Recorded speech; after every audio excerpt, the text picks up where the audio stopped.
We've been waiting for Saudi Arabia for a while to fall under the jurisdiction of the Abraham Accords. I Right. mean, all the news items indicate that's next. Well, that's huge prophetically because Ezekiel 38, I want to say around verse 13, it mentions Sheba and Dedan, that's Saudi Arabia, protesting the invasion led by Russia, Iran, and Turkey. That's described in Ezekiel 38. And we've always wondered for a long time, why would Saudi Arabia protest? Well, now we have an answer. Saudi Arabia is just entered into a normalization agreement, which is what the Abraham Accords are, with the nation of Israel. And then concerning the two holy sites standing side by side, for a long time we've thought that scenario is going to materialize. We thought that way because of the work of an archaeologist named Asher Kaufman. I'm not sure everybody follows his conclusions, but he's got one view of many on the table, and he says, the actual Temple Mount is not under the Dome of the Rock; it's adjacent to the Dome of the Rock, and so since the third temple we believe is going to be built on the original temple site, the scenario is in place for both holy sites to exist side by side. I just thought would be the Antichrist who would bring together those two holy sites and allow them to exist simultaneously. And that's why Israel would embrace him as the Messiah. But, that's just speculation. The view you're presenting, perhaps we can see those two holy sites through this kind of let's make a deal mindset existing side by side before the Antichrist even shows up. And so, once that happens and the third temple starts being constructed adjacent to the Dome of the Rock, it's like Katie bar the door. We are very, very close to the tribulation period. Yeah, absolutely. Let me play a video for you, if I could, an audio and video of Benjamin Netanyahu. And if you did not know who this was, you would think this was some globalist that was pushing for the Antichrist system. But keep in mind, this is Benjamin Netanyahu. I had to find out, is this a deep fake? Is this a computer generated voice and image? But no, it's Benjamin Netanyahu. Don't get me wrong, listeners. I appreciate a lot about Benjamin, but like our politicians in America, he's not as pure as a wind-driven snow. Trust me. Well, neither am I. Neither is Andy. None of us are, right? But Right. but Benjamin Netanyahu at the end of the day is a politician, okay, and he is not a Christian. He's Jewish, so he's not dwelt by the Holy Spirit. He's not been regenerated. So don't be shocked at the deals Benjamin Netanyahu or any of these Jews in power there would cut with the Antichrist, because they're gonna cut a deal with the Antichrist. Okay, that doesn't make us become anti-Semitic. It makes us understand God's plan for the Jewish people, and that they will finally realize we cut a deal with the devil, literally, and turn to the real Messiah. So God's patient with them, so we need to be patient with them as well. God loves them. We need to love them. And those that turn against them, God will curse them. But with that being said, we are seeing all the signs that Israel is going to cut a deal with the devil and put in the Antichrist system. Benjamin Netanyahu has just admitted he turned Israel over to be a lab for the neo-Nazi global pharmaceutical industry. If my friend Dr. Zev Zelenko were still alive, my Hasidic Jewish friend, I think he would be very angry. When I interviewed him, and I have it on tape, I have it on video, he said that Israel was finishing what Hitler started. I'd like to know, where are your investments, Mr. Benjamin Netanyahu? When you're right, and I'll stand with you. When you're wrong, and I will point it out, because I defend your nation and your people. So I have earned the right, as someone who's put a lot of money behind documentaries and conferences, fighting anti-Semitism, being a Christian Zionist. So I've earned the right to say you're making a big mistake, and I'd like to know, what are your finances? What are you invested in? What kind of deal are you getting from Big Pharma? What are you being paid? And if money's not involved, then what is generating this? Your ignorance? Your foolishness? What? But he just admitted he's turned Israel over to these people. Isn't it interesting that pharmakia in the Bible is the word witchcraft, from which The word pharmakia, witchcraft, which we get pharmaceutical. And we can see that witchcraft and occultism and drugs for altered state of consciousness, but also drugs and things that can be used to control people for an antichrist system. What did he just describe there? Big pharma tracking people, registering people, controlling people. He's buying in, is he not, Dr. Woods, to really pushing an aspect of the mark of the beast technology. True or false? It's absolutely true. And just since this is a prophecy update, I just want to remind people of some prophecies. Israel is currently in spiritual darkness. The blinders haven't been removed yet.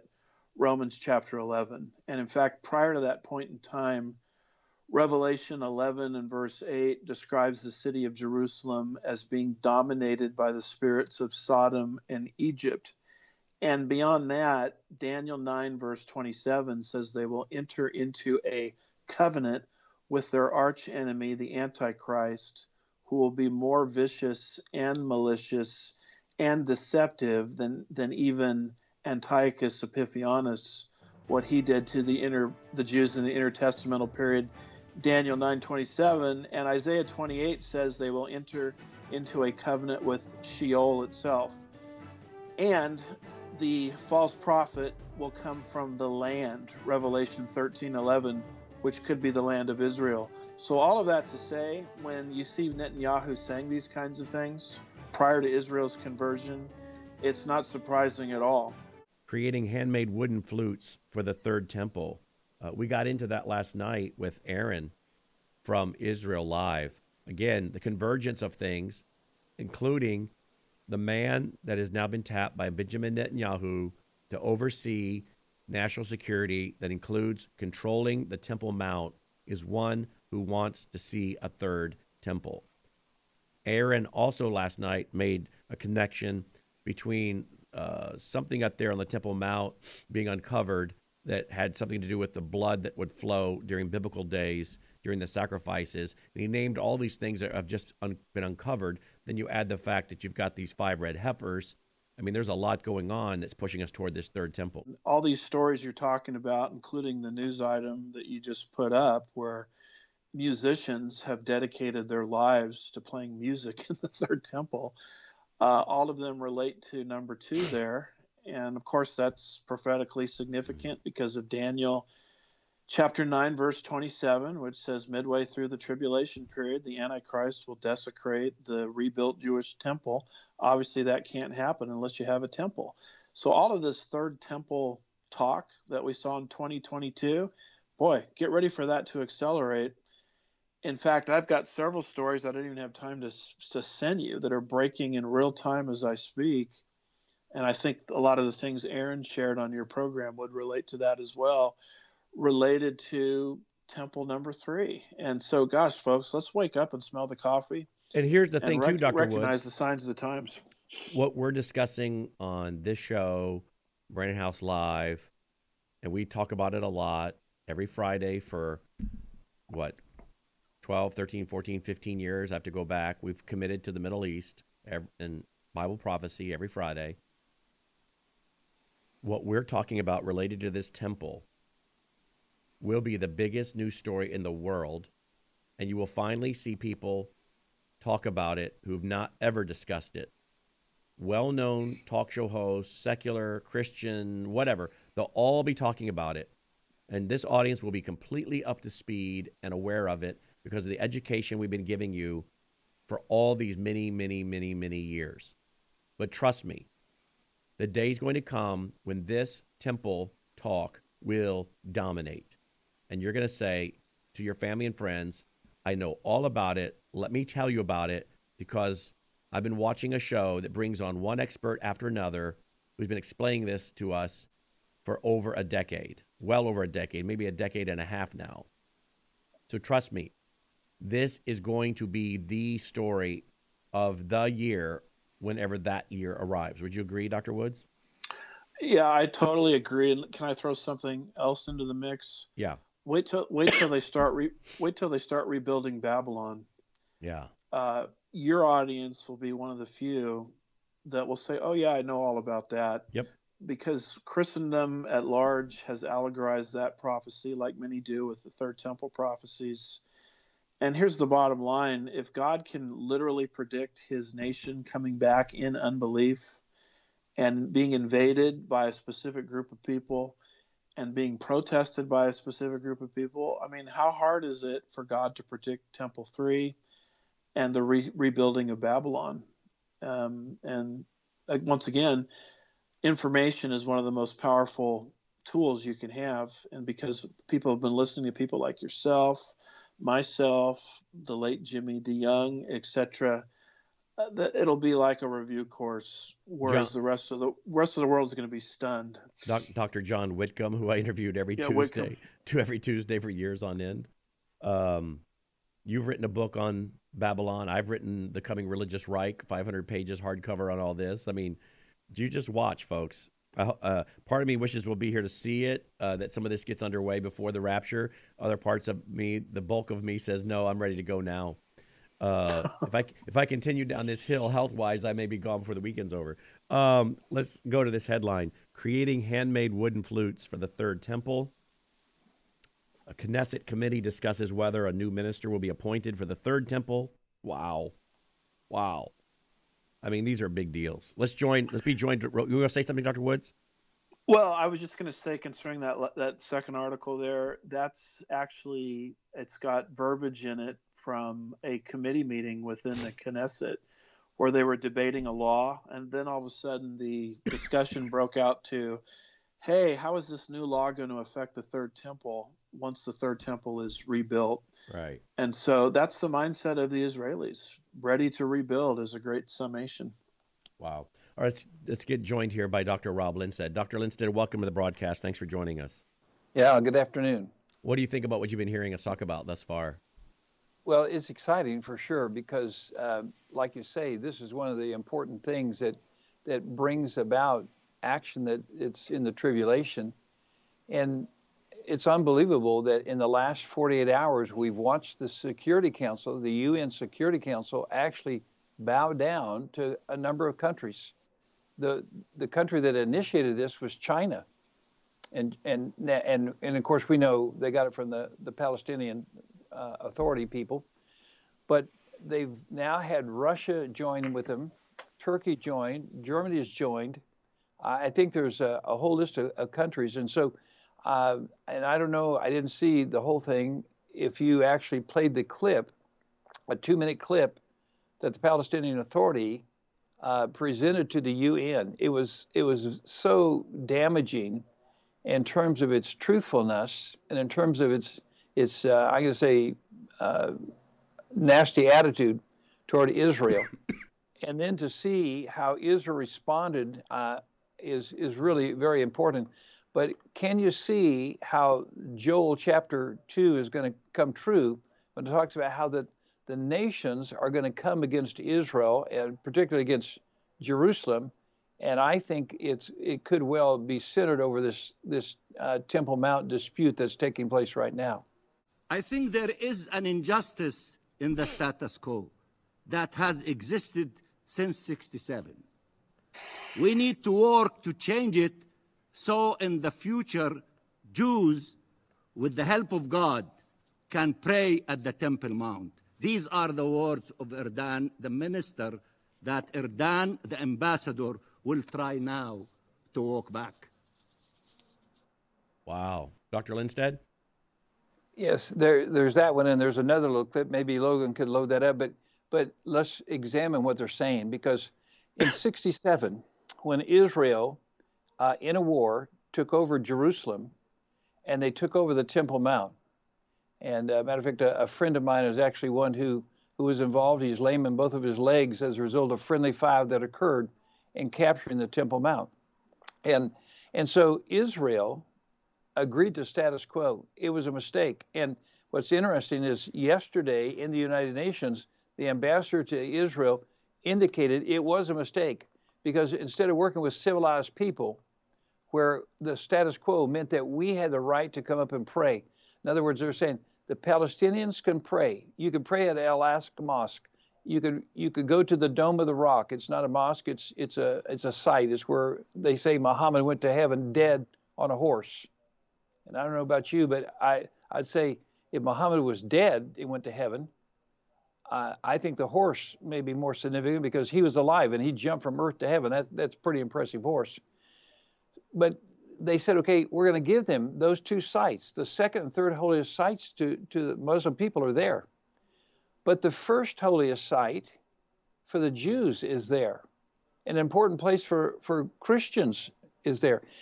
And so by allowing them to continue to pray at those sites, the Palestinians interpret it this way: therefore, no Jew should be allowed to pray there. And he's right. Ben Veer is pushing things forward. He went up there. And matter of fact, we just looked at some of the demographics of our show. Right now, we have more people watching our B-Tip show from Israel than we do any other country on some of the networks that we have, because we're talking about the Holy of Holies. We're talking about the fact that there's a biblical claim that Israel has. This same argument that they're using, here's what they say. I mean, I've looked at the official guidebook, and probably Andy's also seen this. They say this: there's not one single stone showing a Jewish temple on the Temple Mount. Now, Brannon, that's a lie. Well, you know what? There's not one single stone, but I can show you the dump where they're throwing stones into, and on those stones they have Hebrew writing. And on those stones, and in that pile, there's Hebrew pottery. You can't tell me that the Arabs are there writing Hebrew on those stones. It's definitely Jewish. Dr. Lindsted mentioned some tour guide literature that's Islamic in nature, denying a Jewish presence on the Temple Mount ever, historically. What's interesting is I've examined Islamic tour guide literature going back to 1930, and I've actually used the quote on this show before. But in 1930, they called the Temple Mount the historic site where Solomon built Temple Number 1. And so people need to keep that in mind, that within Islam, there's just a dramatic, reversal in midstream concerning this historical idea. I mean, they used to acknowledge, going back to 1930, that it's undisputed that Solomon's temple was built on that site. And now, according to the literature Dr. Lindsted is citing, they're denying what they used to once affirm. Wow. Al-Haram al-Sharif is in occupied East Jerusalem, an integral part of the occupied Palestinian territory, a fact repeatedly affirmed by this Council and the General Assembly. These are the facts that you have adopted. Also, Israel has no claim and no right to sovereignty over the occupied Palestinian territory, including East Jerusalem, and therefore no rightful claim over Al-Haram al-Sharif. Israelis' actions have nothing to do with religious freedom and everything to do with the unlawful attempt to alter the... Wow. Dr. Lindsted, you want to respond?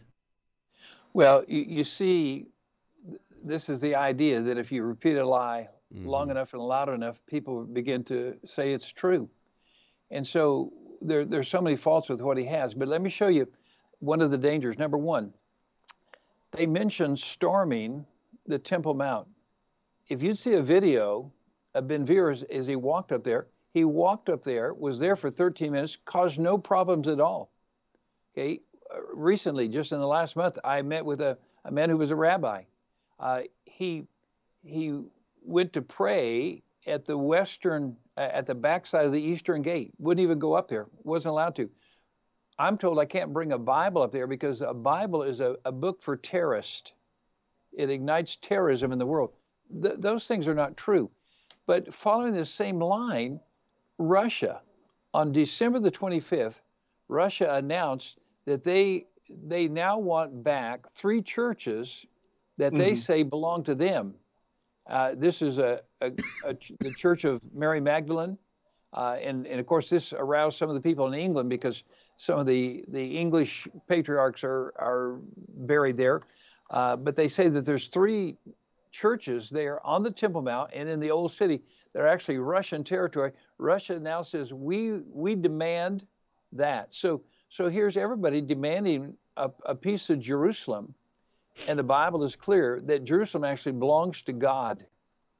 And so their argument is with God. It's not with us. It's with God. And let me tell you why should, and Russia says we're reclaiming. In other words, the same phrase that they used as they went into the Ukraine, they're going to reclaim the Ukraine. They're now saying we want to reclaim the 3 territories owned by Russia, and these happen to be churches in the Old City and on the Temple Mount.